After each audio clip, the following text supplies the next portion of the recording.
Hey, welcome to Wild Earth. Today, I'm going to review the Olympus 40 to 150mm f4 to 5.6R lens.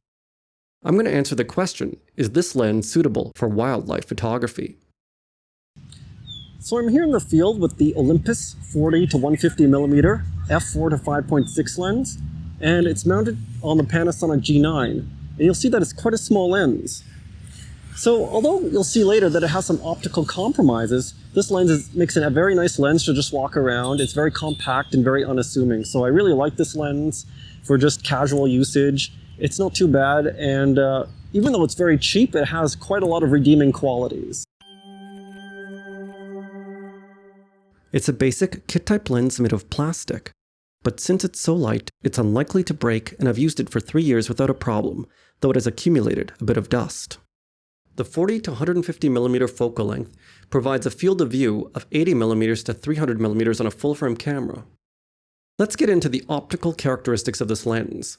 The first test I did was comparing this lens at 50mm to my Venus Laowa 50mm 2x macro lens. Now this macro lens is very sharp from corner to corner, so I thought it'd be a good test to compare this lens, the Olympus 4150, against the Laowa. And as you can see in this diagram, the center of these two lenses is very close. I did notice that the Laowa is a little bit sharper and has a little bit more contrast, but basically this lens is very good in the center at 50mm. However, things get a little strange when you look at the edges. I also compared these two lenses at 50mm on the edge. And here you can see the left edge of the frame. And here, the Olympus 4150 is getting quite blurry. So the Olympus 4150 lens is actually quite soft on the edges and the corners, at least at 50mm. This edge and corner performance is so weak that it's fairly visible even when not pixel peeping, especially if you're taking close-up shots where everything is in focus. In some cases, it has ruined shots for me. In my tests, however, I did find that the corner and blurry sharpness was worst at 40 to 70mm. So in the 40 to 70mm range, the lens does not perform very well and you can very easily see it.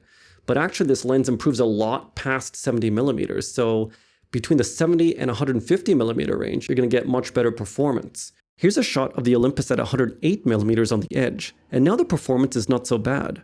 So once you get past 70mm, you can stop worrying about the edges.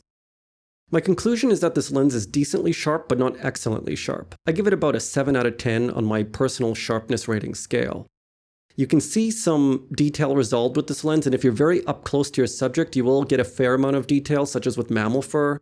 But with bird feathers, you are going to notice a little bit of degradation in the sharpness compared to using a more expensive lens. To get a better idea of this lens's performance at the long end, let's compare it with the Nikon 70 to 300mm f4.5 to 6.3 AF-P DX lens on the Nikon D500, a lens that can be bought for a very similar price.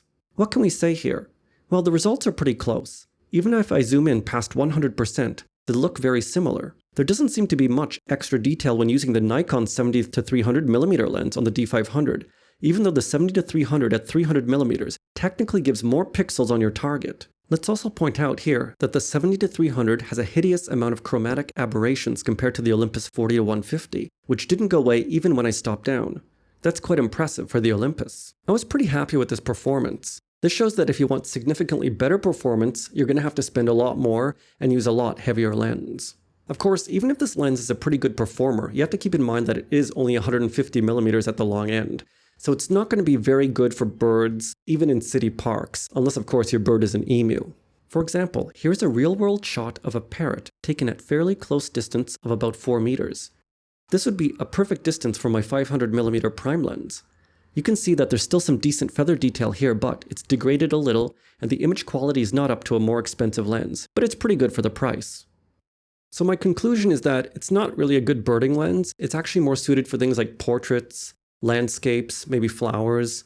It's not too good for macro because it has a fairly low magnification of 0.16x, but it's a good general purpose lens that can get you the occasional bird.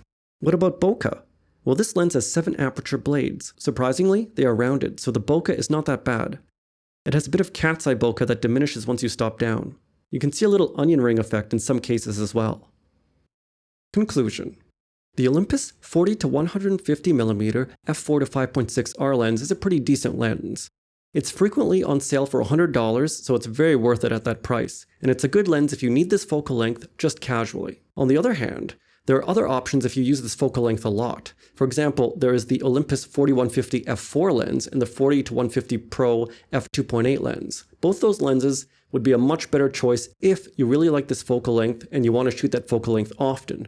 In those cases, you won't have to deal with some of the problems like the lack of edge sharpness and some of the chromatic aberrations as well. So let's answer the question. Is this lens good for wildlife? Well, as I said, it's really not that good for birds. It will work for some birds in city parks, but if you're shooting birds in the wild, this lens will not work very well for them.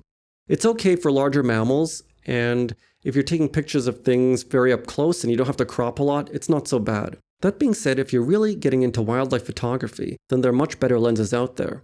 If you want a lens that's not too expensive but will be much more suitable for a variety of subjects, for the Micro Four Thirds system, I would recommend the Olympus 100-400 f5-6.3 lens or the Panasonic version as well. Both those lenses will be much better for wildlife, and you'll be able to get very good shots of birds with those lenses compared to this lens, which is just too short. However, because this lens is so cheap, it might be worth shoving in your bag anyway when you can't take along a larger lens, or if you just want a lens for a variety of subjects. I hope you enjoyed this review, and I'll see you again next time.